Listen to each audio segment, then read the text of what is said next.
अस्सलाम वालेकुम। आज मैं बनाऊंगी दूध पत्ती की कड़क चाय। बहुत ही मज़ेदार क्रीमी टेस्टी चाय बनती है ये। इस रेसिपी को ज़रूर ट्राई करिएगा। अगर आपको मेरी आज की रेसिपी पसंद आती है तो इसे लाइक करेगा, शेयर करेगा। चैनल पर अगर नए हैं तो चैनल को सब्सक्राइब करना मत भूलिएगा। तो चलिए इसे बनाना शुरू करते हैं। सबसे पहले मैंने यहाँ पर एक पतीला ले लिया है। इसमें शामिल करूँगी ताज़ा दूध या फ्रेश मिल्क है 3 कप।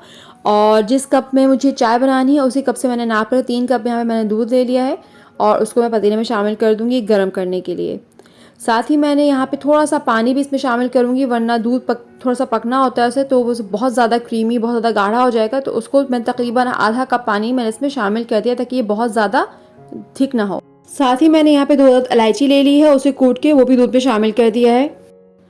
दूध को मैं अब यहाँ पे इतना पका लूँगी कि अच्छी तरह से गर्म हो जाए। दूध गर्म हो गया तो अब मैं यहाँ पे इसमें पत्ती शामिल कर दूंगी। 3 कप दूध के हिसाब से 3 टीस्पून इसमें मैं पत्ती का शामिल कर दूंगी, यानी कि 1 कप के हिसाब से यहाँ पे 1 टीस्पून मैं पत्ती का शामिल कर दूंगी। यहाँ पर आप पत्ती जो है अपने जायके और ज़ौक़ के हिसाब से कम या ज़्यादा भी कर सकते हैं, यानी कि अगर आप बहुत स्ट्रॉन्ग चाय लेना पसंद करते हैं तो आप थोड़ी सी पत्ती का यहाँ पे इजाफा कर दें। अगर कम स्ट्रॉन्ग लेना पसंद करते हैं थोड़ी सी पत्ती यहाँ पे कम कर दें।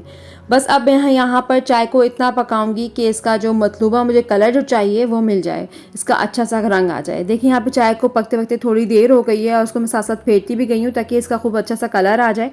चाय का यहाँ पे बहुत ही अच्छा सा कलर आ गया है। अब इस पॉइंट पे मैं इसमें मीठा शामिल कर दूँगी। ये आपको जो भी मीठा पसंद है आप उसमें शामिल कर दें, यानी कि अगर आप शुगर लेते हैं, ब्राउन शुगर, मेल्टेड जैगरी या कैंड्रिल, जो भी आपको पसंद है इसमें शामिल कर दें।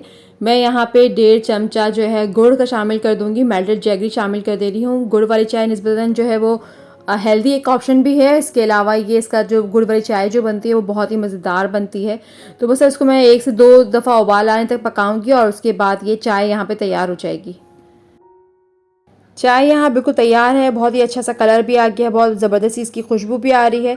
तो बस इसे मैं छान लूँगी, पहले केटल में छान के निकाल लूँगी और उसके बाद फिर मैं आपको उसे कप में सर्व करके दिखाती हूँ। बस अब यहाँ पर दूध पत्ती की मज़ेदार सी गरम गरम क्रीमी बहुत ही टेस्टी सी चाय तैयार है। उम्मीद करती हूँ कि आपको ये रेसिपी ज़रूर पसंद आएगी। अगर पसंद आती है तो लाइक करें, शेयर करें। चैनल पे अगर नए हैं तो चैनल को सब्सक्राइब करना मत भूलिए। Thanks for watching. अल्लाह हाफिज़।